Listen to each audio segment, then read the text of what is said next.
Ladies and gentlemen, let me tell you something real quick. Business isn't just about numbers. Oh no, it's about people. And if you don't understand people, if you can't read them, relate to them, or even listen to them, you might as well be talking to a brick wall. That's where emotional intelligence comes in. Emotional intelligence starts with understanding your own emotions. Because let's be real, if you don't know what's going on inside you, how in the world are you going to understand anyone else? Think about it. Have you ever walked into a meeting feeling frustrated or annoyed and suddenly snapped at someone over the smallest thing? That's your emotions running the show instead of you. Emotional intelligence teaches you to recognize those feelings the moment they appear, to name them, and to manage them before they spill over into your work. It's not about ignoring your emotions or pretending they don't exist. It's about knowing them, controlling them, and using the net in a way that actually helps you connect with people rather than push them away. But it doesn't stop there. Understanding your own emotions is only half the battle. The real power comes when we can read other people's emotions, sometimes even before they themselves realize how they're feeling. Notice the tone of their voice, the way they move, the little pauses in their speech. Those are signals.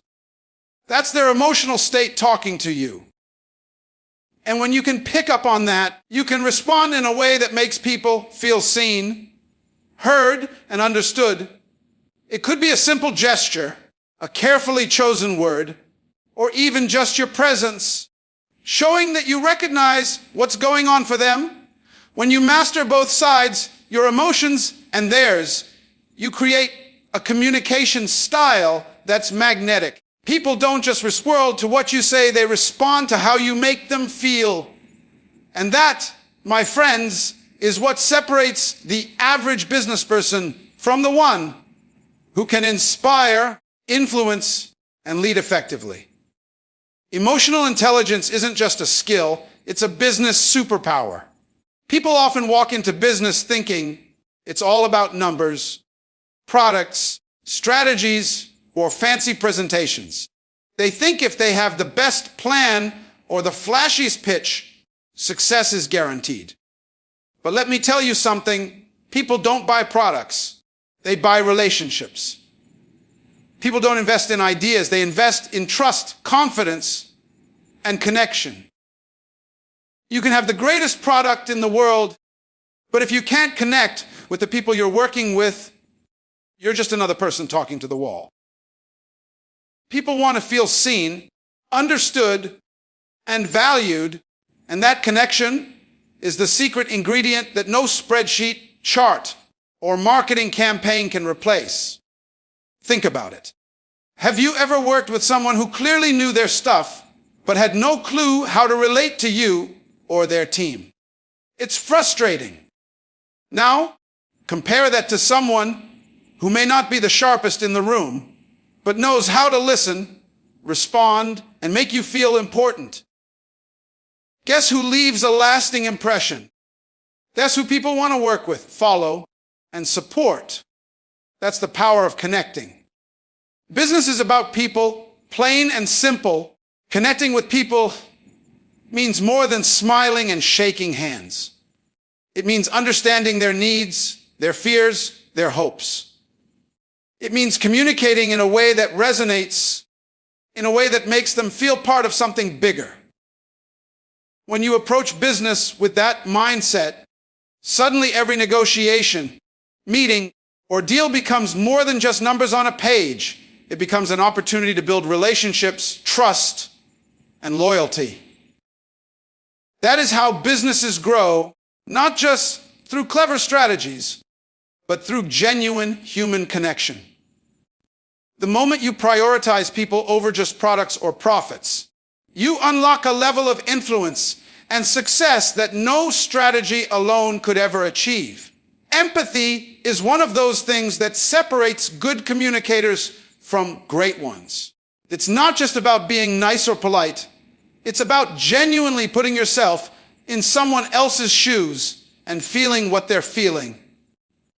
In business, that skill is worth more than gold. When you can sense someone's frustration, confusion, or excitement, you can respond in a way that not only addresses the situation, but also strengthens the relationship.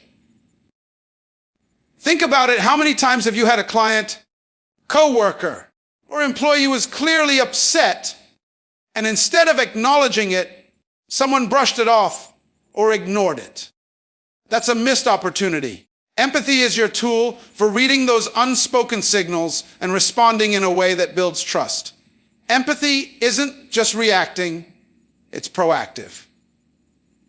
It's noticing the little things, the hesitation in someone's voice, the tension in a meeting, the emails that sound different than usual.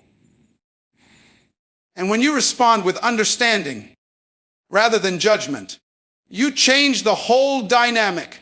You turn a potentially tense situation into a collaborative one where people feel heard and respected.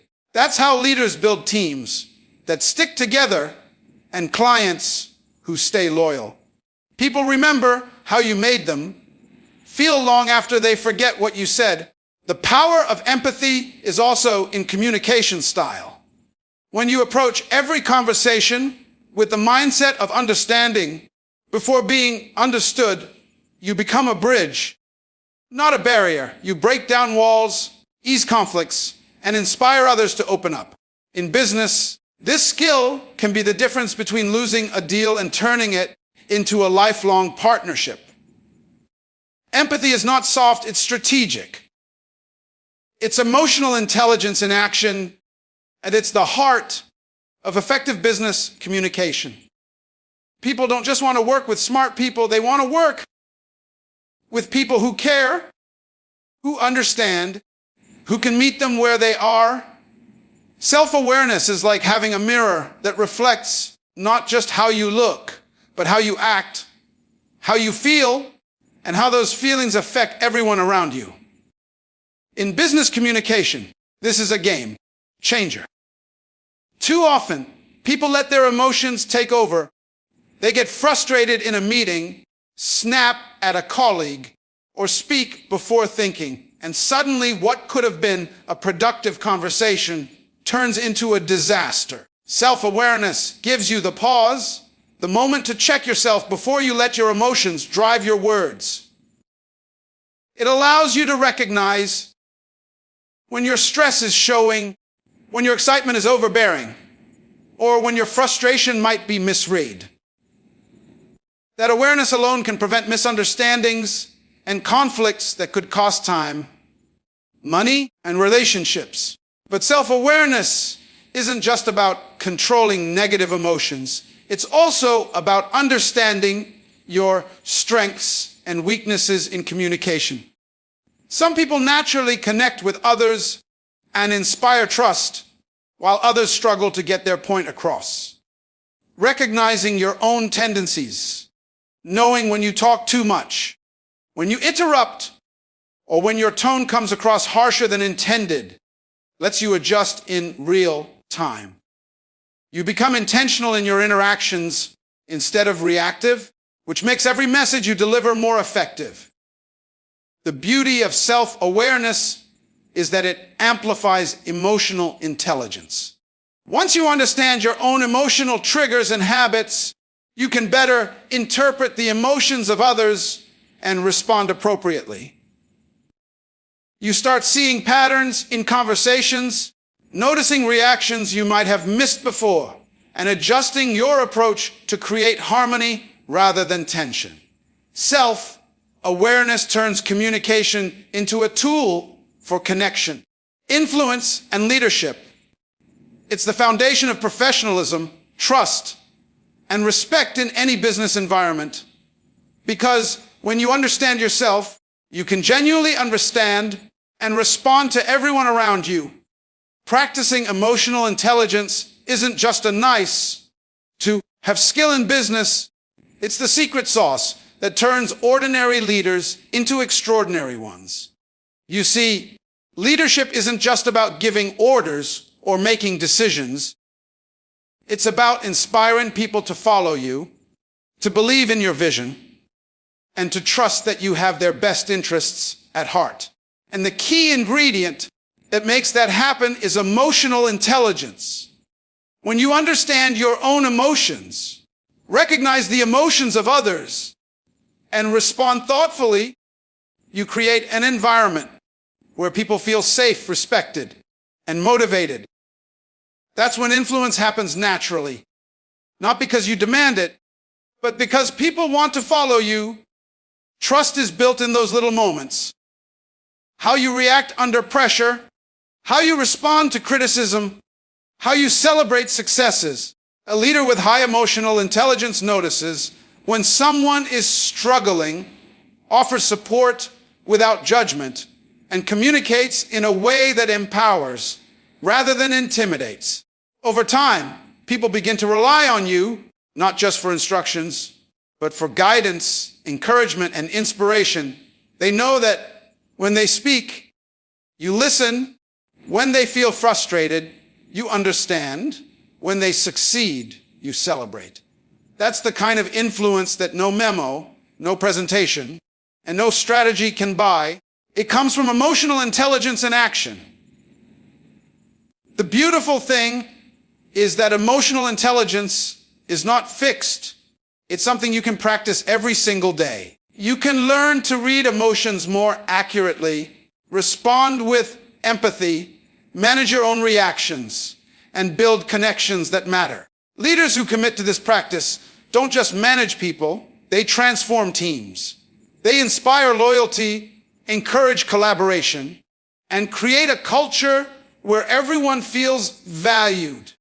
In the business world, emotional intelligence is the difference between being a boss and being a leader, between giving orders and making an impact that lasts.